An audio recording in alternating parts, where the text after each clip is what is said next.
Narito ang nakakaantig na kwento ng isang tanyag na aktres at exotic dancer mula sa Mexico na si Len May na sumailalim sa isang trahedyang pagbabago ng kanyang itsura.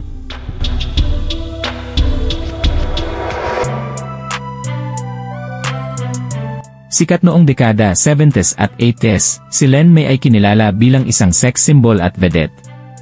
Isa siyang ikon sa entablado at telebisyon na pinalad pumasok sa mundo ng showbiz. Ngunit sa kabila ng kanyang kasikatan, ang kanyang kagustuhang mapanatili ang kabataan at kagandahan ang naging simula ng isang malungkot na kabanata sa kanyang buhay.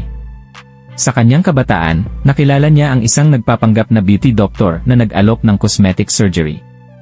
Ang kanyang intensyon ay simpleng pagpapabata, ngunit nauwi ito sa kalbaryo ng maling sangkap ang itinurok sa kanya, hindi collagen, kundi mantika sa halip. Ang resulta, hindi na bumalik sa dati ang kanyang mukha. Ang trauma at depresyon ay agad na sumunod. Ang dating makulay na karir ni Len May ay unti-unting lumamlam, at siya mismo ay nawala ng tiwala sa sarili. Inamin niya sa isang panayam na siya ay naging tampulan ng pangungutya, pati ang kanyang pamilya ay nadamay.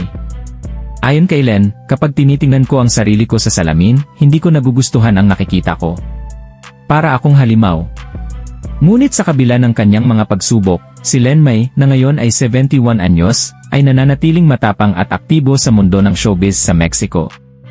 Patuloy siyang nagiging inspirasyon dahil sa kanyang lakas ng loob at kahandaang harapin ang kanyang nakaraan, kahit gaano ito kasakit. Ito ang kwento ng isang babaeng hindi sumuko sa kabila ng trahedyang kanyang hinarap.